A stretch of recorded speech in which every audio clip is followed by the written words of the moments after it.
Hi అండి. ఈరోజు మనమైతే 34 సైజ్ బ్లౌజ్ అనమాట. దాన్ని కట్ చేసుకుంటున్నాం. వాళ్ళు కింద కొంచెం నడుము మాకు పెంచాలి అని అన్నారు. అందుకే ఒక ఇంచ్ అయితే ఎక్స్ట్రాకి అయితే గీసుకుంటున్నాను. ఇప్పుడు మొత్తం అయితే డ్రా చేసుకుంటున్నాను అనమాట. కింద పెంచమన్నారు కదా, మళ్ళీ ఎక్కడ పెంచాలి అని చెప్పని అంటారు కదా. ఇప్పుడు దాని గురించి నేను చెప్తాను అనమాట. ఇప్పుడు మొత్తం ఎలా తీసుకున్నామో ఖర్చులకైతే కాలించి వదిలేసి అలాగే ఒక ఇంచ్ అయితే పైకి తీసుకోండి. ఇప్పుడు మనం కుట్టేటప్పుడు కూడా మనం దించాల్సింది ఏంటి అంటే కింద ఇప్పుడు ఒక ఇంచు పెట్టినప్పుడు మెడ పైకి వస్తుంది అని చెప్పి అంటారు. కానీ మనం ఒక ఇంచు కిందకి పెట్టాము అంటే ఆడ కరెక్ట్గా సరిపోతుంది అనమాట. చూస్తున్నారు కదా ఇప్పుడు నేను ఎలా పెట్టి గీస్తున్నానో అలాగే చూసుకోండి. దీంట్లో కొంచెం ఒక బండ గుర్తు అయితే మీకు చెప్తాను.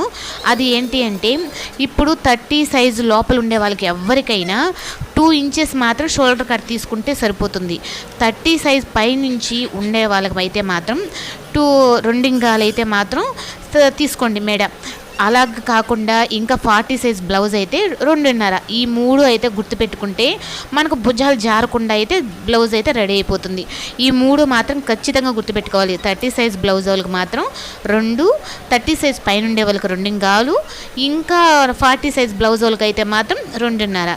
కానీ కింద మాత్రం మనకు ఎంత డీప్ కావాలో అంత మాత్రం పెట్టుకోవాలి. అంటే నువ్వు 2 చెప్పావు కదాక, మేము 2 పెట్టామని చెప్పానంటే నేను షోల్డర్ కాడ ఒకటే చెప్తాను. కింద మాత్రం 2.5 అయినా తీసుకోవచ్చు. కానీ వాళ్ళు బాడీని బట్టి మనం తీసుకోవాలన్నమాట. అంతేకాని మనకు నచ్చినట్టుగా తీసుకుంటే మళ్ళీ మొత్తం చెడిపోతుంది. నేను భుజాలు జారకుండా మాత్రమే ఈ టిప్ చెప్తున్నాను అనమాట.